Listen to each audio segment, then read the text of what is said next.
বিষয় সাধন সম্রাট শ্রী রামকৃষ্ণ। শ্রী রামকৃষ্ণ পরমহংসদেব ছিলেন বিশ্বের বিস্ময়। রামচন্দ্র রূপে তিনি ছিলেন প্রজানুরঞ্জক, সত্যরক্ষক, অযোধ্যাধিপতি। শ্রীকৃষ্ণ রূপে সেই অবতারই ছিলেন নিষ্কাম কর্মের আদর্শ স্বরূপ দ্বারকাধিপতি। আর রামকৃষ্ণ রূপে তিনি অবতার বরিষ্ঠ, তিনি সাধন জগতের একাধিপতি। তিনি যেন আমাদের কাছে ভগবান লাভের যত রকম পথ আছে তার সবগুলির মানচিত্র তৈরি করে দিয়ে গেছে।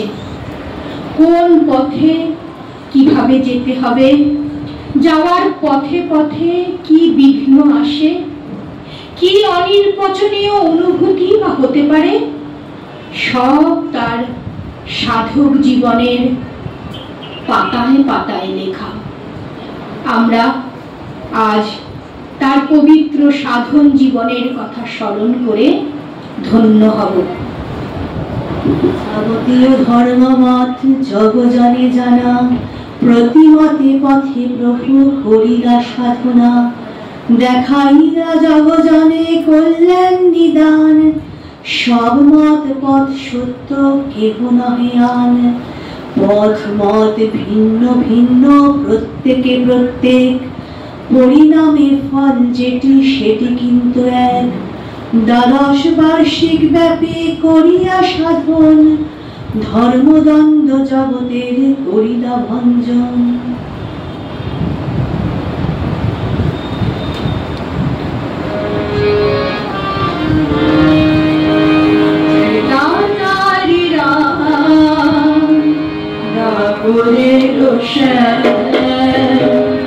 রামকৃষ্ণ দোহে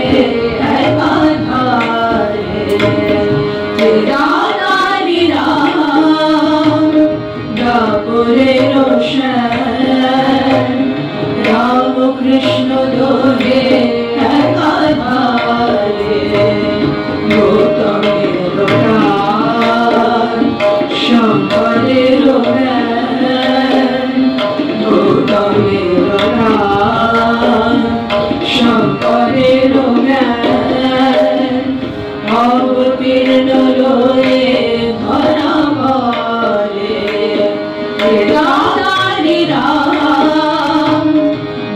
বলে রামকৃষ্ণ দোহে একাধারে রামানুজ গোরা এক প্রেমে জোড়া কবির দানব এক ডোরে রামানুজ গোরা এক প্রেমে জোড়া কবির দানব এক ডোরে যত অবতার সমষ্টি সবার, যত অবতার সমষ্টি সবার, রামকৃষ্ণ রূপে এইবারে রাধারি রাম গাপুরের রামকৃষ্ণ দোহে একাধারে। দাদা রামকুমারের অনুরোধে কিশোর গদাধর যখন মা কালীর পূজা করতে রাজি হলেন, তখন প্রথম তাকে শাক্ত মন্ত্রে দীক্ষা নিতে হয়। তাকে দীক্ষা দান করেন তৎকালীন প্রবীণ শক্তি সাধক কিনারাম ভট্টাচার্য। শোনা যায় শিষ্যের কানে দীক্ষা মন্ত্র উচ্চারণের সঙ্গে সঙ্গেই গদাধর ভাবাবেশে অভিভূত হয়ে যান। চমৎকৃত গুরু তাকে আশীর্বাদ করেন, তোমার ইষ্ট লাভ হোক। মাত্র 17 বছর বয়সেই গদাধরের সাধন জীবনের সূচনা হয়। কালী মন্দিরের পূজক হয়ে প্রথম যে প্রশ্ন তাকে ব্যাকুল করে তা হলো, এই প্রতিমা কি মৃন্ময়ী নাকি চিন্ময়ী মূর্তি? দিনে দিনে তিনি অস্থির হয়ে ওঠেন জগন্মাতার দর্শনের জন্য। তার কালী পূজার একটি অঙ্গ ছিল সঙ্গীত। অতি পবিত্র শিশুর মা মা ডাকে তার শুদ্ধ হৃদয় জগদম্বাকে ডাকতে থাকে। রাতে পঞ্চবতী মূলে ধ্যান করতেন। দিন অবসান হলে গঙ্গার পোস্তায় মুখ ঘষতেন। আরো একটা দিন চলে গেল, মা দেখা তো দিলিনি।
দর্শনের ব্যাকুলতায় হৃদয়ে যখন অসহ্য যন্ত্রণা, তখন ভবতারিণীর মন্দিরে মায়ের হাতের খড়গের দিকে তার চোখ পড়ে। উন্মত্তের মতো ছুটে যান সেদিকে এবং জ্যোতি সমুদ্রে মায়ের প্রসন্ন বদন, বরাভয় মূর্তি তিনি দর্শন করেন।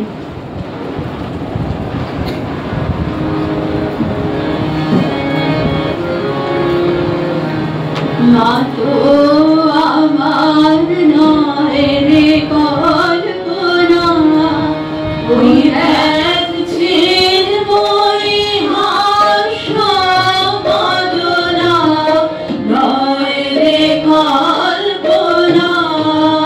মায়ের স্নেহ চোখে প্রেম বক্ষে আমিও ছড়ে, মায়ের স্নেহ চোখে প্রেম বক্ষে আমিও ছড়ে।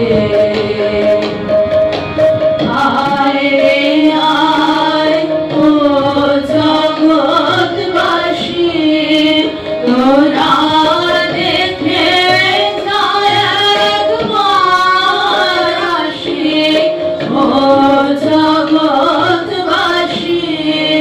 মোদের জননীর রূপ রাশি পরানো ভরে, মোদের জননীর রূপ রাশি পরানো ভরে।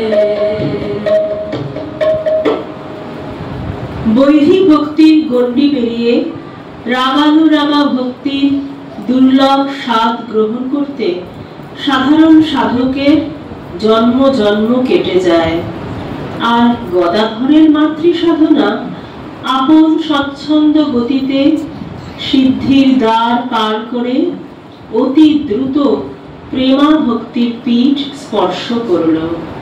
দিব্য ভক্তির আবেশে তাঁর পূজা বিধিবাদীয় নিয়মকে অতিক্রম করে এক অলৌকিক গতিতে চলে। তিনি দেখেন চিন্ময়ী হাস্যবদনা মা তার সঙ্গে ঘোরেন, তার সাথে কথা কন, বলেন এটা কর, ওটা করিস না। মায়ের দিব্য অঙ্গ প্রভায় শ্রীমন্দির আলোয় আলোময় হয়ে থাকে। পূজায় বড়ই রঙ্গ দিনে দিনে বাড়ে, ভক্তি প্রদায়িনী কথা শুনো ভক্তি ভরে। সচন্দন বিল্ল জামা দিতে রাঙা পায়, ধুইতেন প্রভুদেব নিজের মাথায়। শ্যামারে সেবার হেতু যত আয়োজন, ভাবাবেশে করিতেন আপনি ভক্ষণ।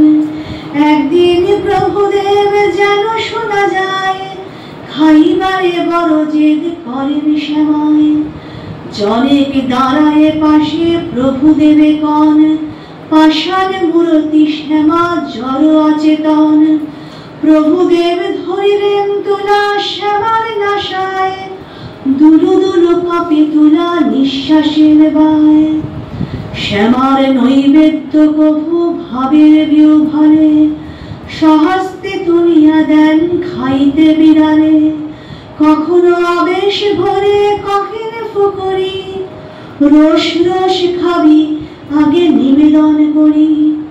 কখনো কহেন মৃদু হাস্য সহকারে, ওমা তুই আগে খাবো আমি খাবো পরে। কখনো সেবার পরে শ্যামা গুণগান, ভাবেতে বিভোর নাহি বাহ্যিক জ্ঞান। শ্যামার মন্দিরে আছে খাট একখানা, মশারি বালিশ গদি মায়ের বিছানা। কখনো কখনো প্রভু ভাবাবেশে গায়, শুয়ে বসে থাকিতেন শ্যামার শয্যায়। বৈদিক ভক্তির পারে ভগবান লাভের জন্য সাধক অন্তরের স্বাভাবিক প্রেরণায় যে সমস্ত পথ ধরে অগ্রসর হতে পারেন, সেগুলিকে বৈষ্ণব ভক্তি শাস্ত্র প্রধানত 5টি ভাগে বিভক্ত করেছেন: শান্ত, দাস্য, সখ্য, বাৎসল্য এবং মধুর।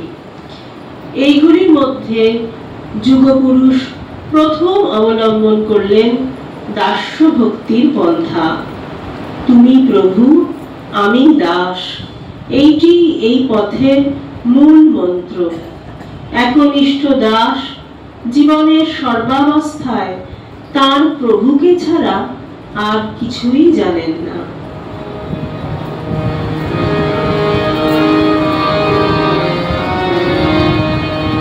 নাহি তোমাবিনে কেহ ত্রিভুবনে, নাহি তোমাবিনে কেহ ত্রিভুবনে, বলিয়া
সাধনকালের প্রথম 4 বছরে অন্তরের কাছে থাকতেন, উল্লম্ফনে চলতেন আর সর্বদা ঘূর্ণিত নেত্রে রাম রাম জপ করতেন।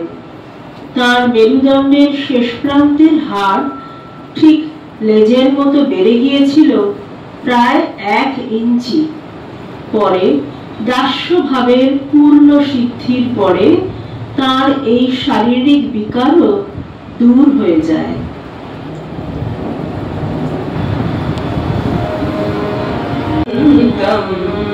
শ্রী হনুমন্তম রামদাসমমলম বলবন্তম বন্দে সন্তম। শ্রী হনুমন্তম বন্দে সন্তম। শ্রী হনুমন্তম রাম কথামৃতম অনুনিবসন্তম।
চিন্তায় তন্ময় শ্রীরামকৃষ্ণ অবশেষে দর্শন পেয়েছিলেন সীতা দেবীর।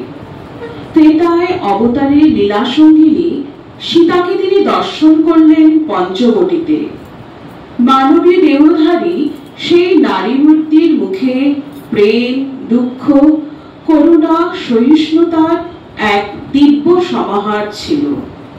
উফ শব্দ করে তার পায়ের কাছে এসে লুটিয়ে পড়েছিল এক হনুমান। শ্রীরামকৃষ্ণের অন্তর থেকে উৎসারিত হয়, ইনি রামময় জীবিতা সীতা। অবশেষে সেই সীতা মূর্তি তার শরীরে বিলীন হয়ে যায়।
সাধনার প্রথম 4 বছর অতিক্রান্ত হল। জগন্মাতার ইচ্ছায় দক্ষিণেশ্বরে এলেন এক সাধিকা বৈরবী। যোগেশ্বরী নাম্নী এই ব্রাহ্মণী ছিলেন তন্ত্র সিদ্ধা। শ্রী রামকৃষ্ণকে তন্ত্র সাধনার উপযুক্ত আধার হিসেবে চিহ্নিত করলেন তিনি। শুরু হলো পৃথিবীর ইতিহাসে এক অনন্য অধ্যায়।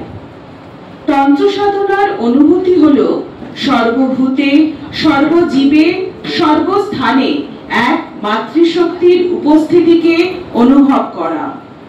এই সাধনার লক্ষ্য হলো কামনা, লোভ, ভয় থেকে মুক্ত হয়ে দেহবোধের ঊর্ধ্বে উঠে পরমহংস অবস্থায় প্রতিষ্ঠিত হওয়া। একে একে ভৈরবী ব্রাহ্মণী সযত্ন সাহায্যে 64 তন্ত্র সাধনায় সিদ্ধ হলেন শ্রীরামকৃষ্ণ। কত যে দিব্য অনুভব! পুরুষচরণাদি জপ অঙ্গ সাধনার প্রথমত চলে কোনো ত্রুটি নাই তার। কখন যে আসে দিনে কখন যে যায়, জ্ঞান নাই অত দূর মত্ত সাধনায়। প্রধান 64 খানা তন্ত্রের ভিতরে যতেক সাধনা সব সাঙ্গ পরে পরে। যে কোনো সাধনায় অঙ্গ করেন আরম্ভ, দিবসত্রয়ের মধ্যে নিরাপদে সঙ্গ। অনুভূতি দর্শনাদি যোগযোগিকার, সময়ে কতই হয় সংখ্যা নাই তার। একবার হইল হেন ক্ষুধায় উগ্রতার, খাইলেও সৃষ্টি যেন ভরে নাই উদর। এই ক্ষণে রাশি রাশি যদ্যপি ভক্ষণ, পরক্ষণে সেই ক্ষুধা হয় জাগরণ। কাতরে শ্রী প্রভুদেব কান ব্রাহ্মণীরে, সৃষ্টিগ্রাসী ক্ষুধা কিবা উদয় উদরে। আশ্বাসিয়া সাধিকা বলেন কিবা ভয়, সাধনা সাফল্য হেতু এরকম হয়। তন্ত্রোক্ত উপায় বাবা আছে প্রতিকার, মধুর সহায় কইল সঠিক জোগাড়। ঘর পূর্ণ খাদ্যদ্রব্য না হয় গণন, সাধনা সম্ভূত ক্ষুধা শান্তির কারণ। যখন তাহাতে দৃষ্টি পড়িল প্রভুর, কিঞ্চিত খাইলে তার ক্ষুধা হইল দূর।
একদিন কামারপুকুরের রঘুবীর জাগ্রত হয়েছিল ক্ষুদিরামের সেবায়।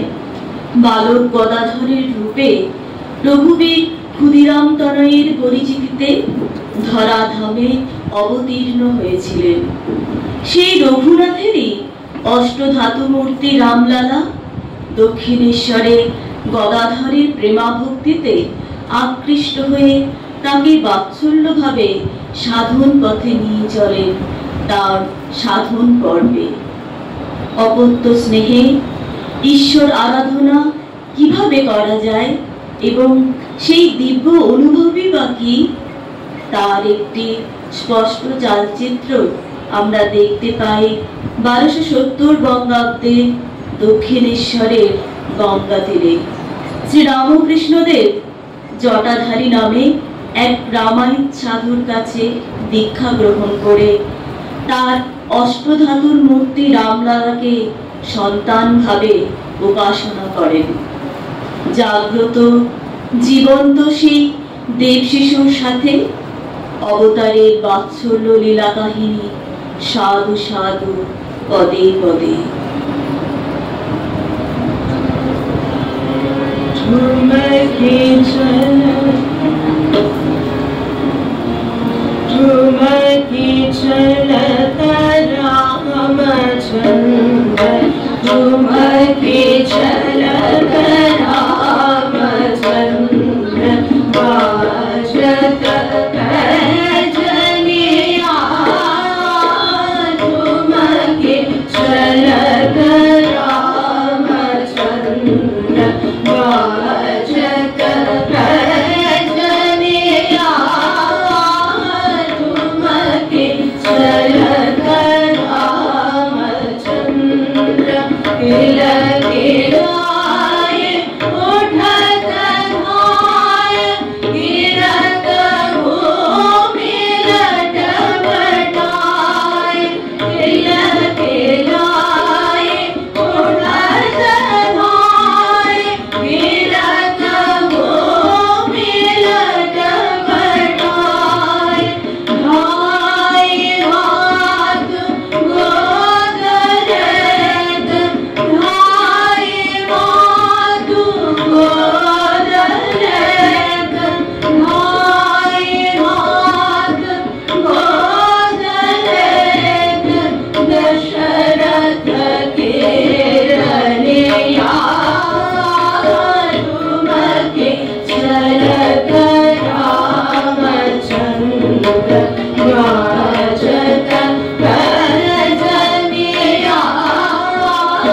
तुमके चलत रामचंद्र तुलसीदास अति आनंद हेरत मुखारविंद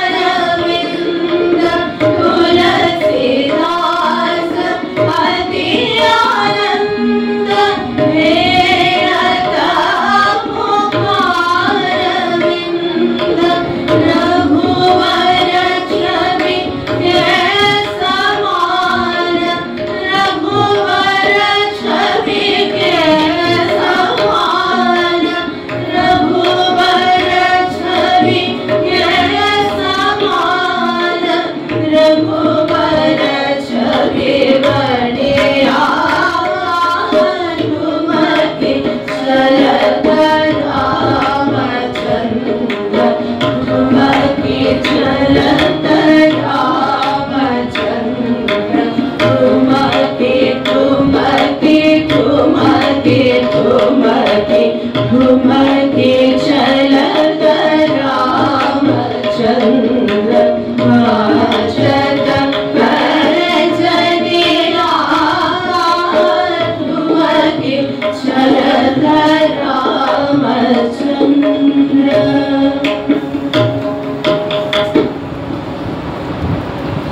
সাধুর সোহাগে রাখা রামলালা নাম, সেই সে সাধুর ছিল ধন মানব প্রাণ।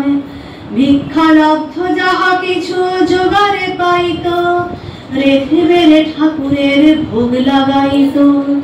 এ দাও ও দাও বলি রামলালার আবদার জোর, দেখিয়া আনন্দে সাধু থাকিত বিভোর। প্রভুর করিল প্রীতি সাধুর ঠাকুরে, পরস্পরে ঘনিষ্ঠতা দিনে দিনে বাড়ে। পাকিয়া পীড়িত উঠে গেল এত দূর, প্রভুর ছাওয়াল হইল সাধুর ঠাকুর। প্রভু দেবে রামলালা করি সমর্পণ, বলে রহ রামলালা যাহা তোর মন। পে প্রভু রামলালে পরম সুন্দর, স্নেহেতে বিভোর চিত্তে সোহাগ আদর। সোহাগে দুরন্ত বারো হইল রামলালা, রোদে ছুটে জল ঘাটে ধুলা মেখে খেলা। এখন প্রভুর নাই আরাম বিরাম, সর্বদাই ব্যতিব্যস্ত লয়ে বালরাম। এখন সমাধি নাই নাই ভাবাবেশ, সহস্তে করেন নারিকেলের সন্দেশ। কত কথা কত রঙ্গ হয় তার স্বরে, প্রভু ক্রোধাবিষ্ট প্রভু সস্নেহ বচনে। প্রভু বিনয় অন্য কেহ দেখিতে না পায়, রামলালা সঙ্গে তার খেলিয়া বেড়ায়। অত্যাশ্চর্য ভাবরাজ্য প্রভুর বিদিতি, বালরামের হইল বাৎসল্যের রীতি। একদিন দক্ষিণেশ্বরে এক অন্তরঙ্গ ভক্তকে শ্রী রামকৃষ্ণ বলেছিলেন, আমি কৃষ্ণ অবতারে গোপ গোপিনী নিয়ে প্রেমের লীলা খেলা করেছি। গোপী প্রেম হলো মধুর ভাব, এই ভাব ঐশ্বর্যবিহীন শুদ্ধা ভক্তির পরাকাষ্ঠা। মহাভাবময়ী শ্রী রাধিকা মধুর ভাবে পরাকাষ্ঠা। শ্রীমতী রাধারানীর কৃপাভিন্ন শ্রীকৃষ্ণ দর্শন অসম্ভব জেনে ঠাকুর তাঁর উপাসনায় প্রবৃত্ত হন। সেই মধুর ভাব সাধনায় তাঁর দেহে শ্রীমতীর মহাভাবের লক্ষণ প্রকাশ পেয়েছিল। তিনি শ্রী রাধারানীর দর্শন লাভ করেন। এই দর্শনের বর্ণনা দিতে গিয়ে বলেছিলেন, শ্রীমতীর অঙ্গকান্তি নাগকেশর পুষ্পের কেশর সকলের মতো গৌরবর্ণ দেখেছিলাম। বৃন্দাবন বিলাসিনী রাধারানীর কৃপা অনুভব করার কিছুকাল পরেই সচ্চিদানন্দ ঘন বিগ্রহ শ্রীকৃষ্ণের দর্শন পেলেন শ্রীরামকৃষ্ণ। মধুর ভাব সাধনের সময় একদিন বিষ্ণু মন্দিরে শ্রীমদ্ ভাগবত পাঠ শুনছিলেন। শুনতে শুনতে তিনি জ্যোতির্ময় কৃষ্ণ মূর্তি দর্শন করেন। তিনি দেখেন ওই মূর্তি থেকে একটি জ্যোতিষ সূত্রের রেখা ভাগবত ছুঁয়ে এসে তার বক্ষস্থলকে স্পর্শ করল। তিনি বুঝলেন ভাগবত, ভক্ত ও ভগবান তিনে এক, একে তিন।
সাধন জীবনে রূপ থেকে রূপান্তরে যাত্রা পরিণতি পায় রূপাতীতে। ভক্তিরস আস্বাদনে যে অনুভবের সূচনা, তা অবশেষে সচ্চিদানন্দ সমুদ্রে গিয়ে লীন হয়ে যায়। বেদান্তের পঞ্চভাব এবং তন্ত্র সাধনার অন্তে গদাধরের সর্বোত্তম তপস্যা এবং মহাজ্ঞান উপলব্ধির দরজা খুলে দিলেন জগদম্বা।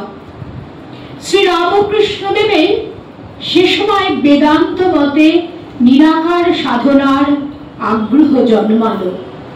আর তখনই দক্ষিণেশ্বরে এসে উপস্থিত হন এক ব্রহ্মজ্ঞানী সন্ন্যাসী। শঙ্করাচার্যের দশনামী সম্প্রদায়ের অন্তর্গত পুরী সম্প্রদায়ভুক্ত তোতাপুরীজির কাছে প্রথমে আনুষ্ঠানিক সন্ন্যাস দীক্ষা নিলেন গদাধর। তারপর গুরু প্রদত্ত মহাবাক্য শ্রবণ করে কুশল শিষ্য ডুবে গেলেন ধ্যানের গভীরে। জ্ঞান অসিতে নাম রূপাত্মক মাতৃমূর্তিকে ছিন্ন করে নির্বিকল্প সমাধিতে লীন হলেন শ্রীরামকৃষ্ণ। অল্পক্ষণের মধ্যে শিষ্যের সাধনায় সিদ্ধি প্রত্যক্ষ করে নিবাত নিষ্কম্প প্রদীপ শিখার মতো ব্রহ্মলীন ব্রহ্মজ্যোতিতে উদ্ভাসিত শিষ্যকে দেখে স্বয়ং গুরুদেব বিস্ময়ে বিহ্বল হয়ে গিয়েছিলেন।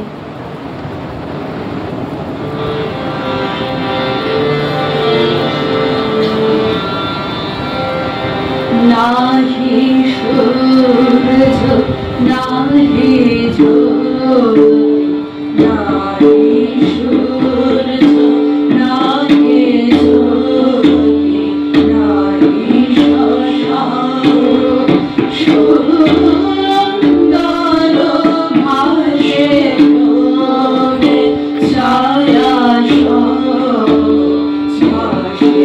তোরে ছায়া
অদ্বৈত নিরাকার সাধনায় সিদ্ধি লাভ করে শ্রী রামকৃষ্ণদেব অনুভব করেন ঈশ্বর সাকার এবং নিরাকার। অনন্ত পথে অনন্ত ঈশ্বরের দর্শন লাভ করা যায়। এই অনন্ত পথের সাধনাকে যেন ক্রীড়াচ্ছলে পরমানন্দে জানার আগ্রহে তিনি এবারে তথাকথিত ম্লেচ্ছ ধর্মগুলির সাধনাতে প্রবৃত্ত হন। দক্ষিণেশ্বরে আগত সুফি সত্যান্বেষী গোবিন্দ রায়ের গভীর ঈশ্বর প্রেম দেখে ঠাকুর তার প্রতি অত্যন্ত আকৃষ্ট হলেন। তিনি তার কাছে সুফি ইসলাম সাধনায় দীক্ষা নেন। সে সময় ঠাকুর কোনো হিন্দু দেবদেবী দর্শন করেননি বা প্রণাম মন্ত্র উচ্চারণ করেননি। অন্য সব ভাব তার মধ্য থেকে অন্তর্হিত হয়ে যায়। মোল্লাপাড়ার মসজিদে গিয়ে তিনি দৈনিক নামাজ পড়া শুরু করেন। অবশেষে সাধনার অন্তে তিনি এক দীর্ঘকায় লম্বা শস্য বিশিষ্ট দিব্য জ্যোতির্ময় পুরুষকে দর্শন করলেন।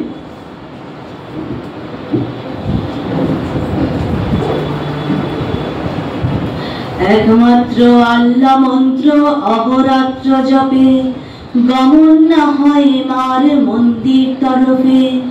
দেবকে দেবীর নাম ফুটে না বদনে, বাহিরে বাহিরে বসি এখানে সেখানে। পরিধান ধুতি নাই কাছায়াটা তাই, হাব ভাব কথাবার্তা জবনের প্রায়। জবন রন্ধন ঘ্রাণ আস্বাদনে স্বাদ, মধুর দেখিল একে হইল পরমাদ। নানা মতে প্রভুরে বুঝান সঙ্গপনে, জবনে রান্না বাবা খাইবে কেমনে। শ্রীপ্রভু বলেন খানা রাঁধিবে যখন, শান্তি বদনালয়ে করিব ভক্ষণ। পেঁয়াজ রসুন গন্ধ ছাড়িবে খানায়, পাইলে এমন গন্ধ তৃপ্তি হবে তাই।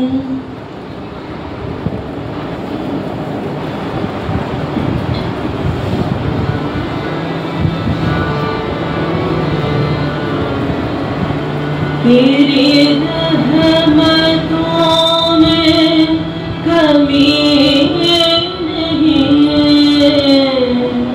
तेरी रहमतों में कमी नहीं, तेरी रहमतों में कमी नहीं। मेरी एहतियात में ढील है, मेरी एहतियात में ढील है। न सबूत है न दलील है, मुझे कौन तुझसे अलग करे,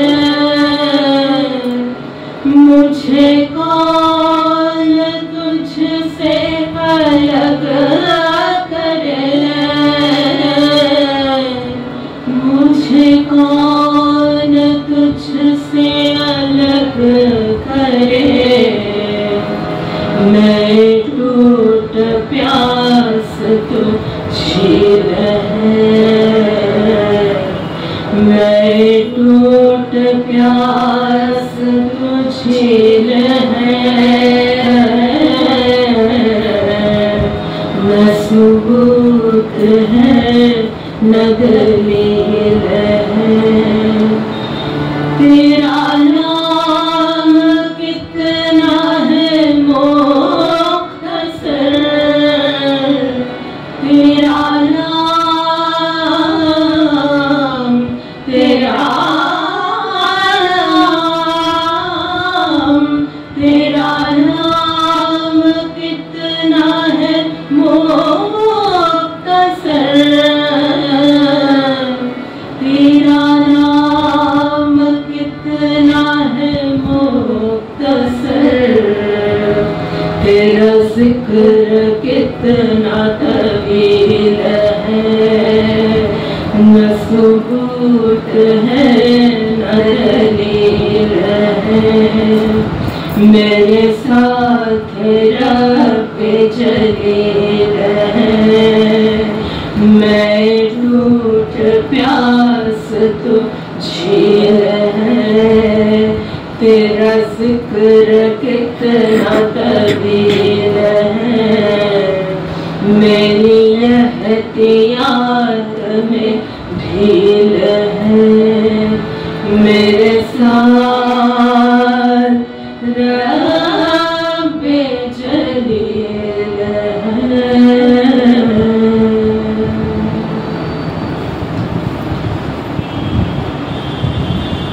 যদু মল্লিকের বাগান বাড়িতে ছিল মেরি মাতার কোলে শিশু যিশু ভগবানের একটি ছবি। একদিন সেই ঘরে বসে ঠাকুর যিশুর পবিত্র জীবন কথা চিন্তা করছেন। হঠাৎ মা মেরি ও যিশুর ছবি জীবন্ত জ্যোতির্ময় হয়ে ওঠে এবং তাদের অঙ্গ থেকে জ্যোতিধারা উচ্চারিত হয়ে ঠাকুরের হৃদয় স্পর্শ করে অন্তরে প্রবেশ করতে থাকে। সেই ভাবস্রোতে তার আজন্ম লালিত হিন্দু ভাবধারা ধুয়ে যায় এবং জাগ্রত হয় খ্রিস্টীয় সংস্কার। ভাব ভাব খ্রিস্টিয়ানি গন্ধ নাই হিন্দুয়ানি, বড় খেলা করিলা গোসাই। বসিয়া নিজ মন্দিরে দেখিতেন গির্জা ঘরে বড় বড় সাহেব পাদ্রী। প্রভু হয়ে বাহ্যহারা শুনেন গসপেল পড়া, 3 দিন 3 বিভা বই। 3 দিন যিশুর প্রতি ভাব ভক্তিতে পূর্ণ হয়ে রইলেন তিনি। ভুলে গেলেন তার একান্ত আপন ভবতারিণীর কথা। তৃতীয় দিনে পঞ্চবটিতে এক দিব্য মানবের দর্শন পেলেন শ্রীরামকৃষ্ণ। গৌরবর্ণ করুণাপূর্ণ আনন্দ সেই মূর্তিকে কাছে আসতে দেখে তার অন্তর থেকে যেন দৈববাণীর প্রকাশ হলো। ইনি জীবদুঃখে কাতর মানব দেহধারী ঈশ্বর ঈশামসী, যিনি মানুষকে দেবত্বের পথে নিয়ে যাওয়ার জন্য ক্রুশবিদ্ধ হওয়ার যাতনা সহ্য করেছেন।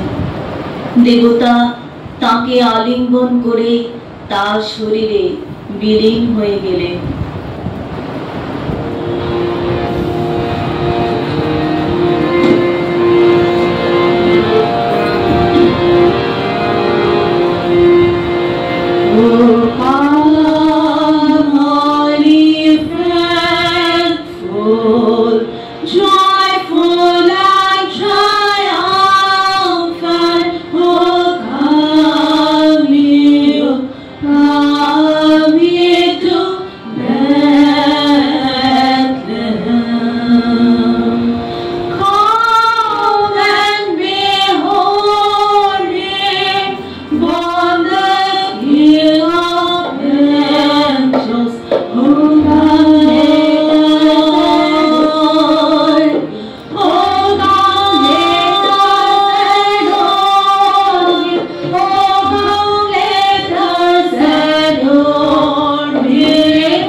এভাবে পৃথিবীর সব ধর্মকে অপরোক্ষ অনুভবে উপলব্ধি করে শ্রীরামকৃষ্ণ সাধন ক্ষেত্রে যে দৃষ্টান্ত তৈরি করেছিলেন তা পৃথিবীতে আগে কখনো ঘটেনি। প্রতিটি সাধন পথে গুরুদের অপূর্ণতাটুকু মিটিয়ে দিয়ে তিনি তাদের পূর্ণতায় পৌঁছে দিয়েছেন। তার সর্বধর্ম সমন্বয়ের বার্তা কেবল কথার কথা ছিল না, প্রতিটি পথ ধরে নিজে হেঁটেছেন তিনি।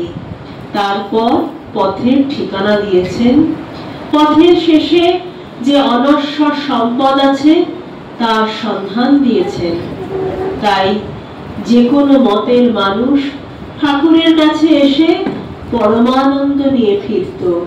প্রত্যেকে ভাবত তিনি তাদেরই লোক। দীর্ঘ 12 বছর দক্ষিণেশ্বরে একের পর এক সাধনার দ্বার অতিক্রম করলেন শ্রীরামকৃষ্ণদেব। সব সাধনার অনায়াস সিদ্ধির শেষে বিষ্ণুর উপাস্য যে দেবী, তাকে ষোড়শী রূপে পূজা করলেন ফলহারিণী কালী পূজার রাতে। সাধনার ফল সিদ্ধির সঙ্গে নিজের জপমালাটিও পরমেশ্বর শ্রী মা সারদা দেবীর চরণে সমর্পণ করলেন। তারপর সকলের হয়ে জগতের কল্যাণে প্রার্থনা করলেন, হে বালে, হে সর্বশক্তির অধীশ্বরী মাতো ত্রিপুরা সুন্দরী, সিদ্ধির দ্বার উন্মুক্ত করো, এর শরীর মনকে পবিত্র করে তার মধ্যে আবির্ভূত হয়ে সর্বকল্যাণ সাধন করো। সেই প্রভু সেইভাবে ভক্তি সহকারে অঙ্গহীন কিছু নাই ষোড়শোপচারে শেষে লিখে বিল্ল পাত্রে রামকৃষ্ণ নাম, মায়ের চরণে দিলা অঞ্জলি গোসাই।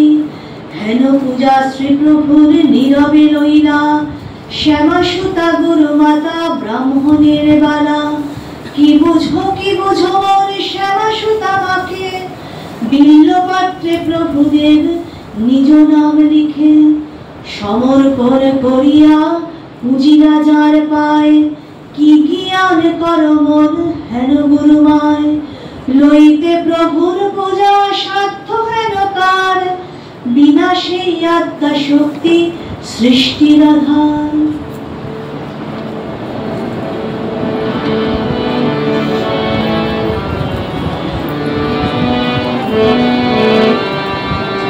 কে তুমি ষোড়শী বালা ভাবে বিভোলা,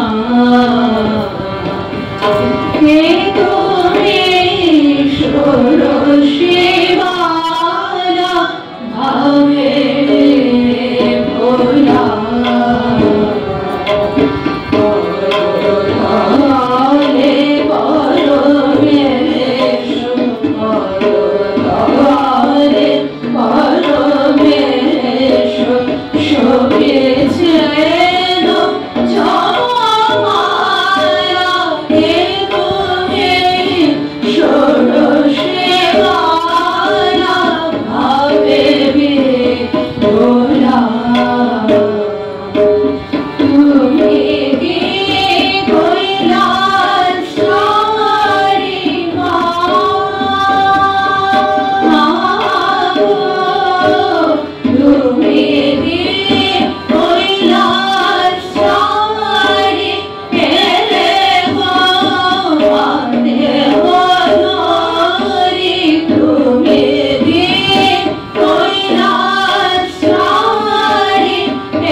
তপস্যায় সারা পৃথিবীর জন্য শ্রীরামকৃষ্ণদেব আহরণ করে এনেছিলেন অমৃত ভাণ্ড।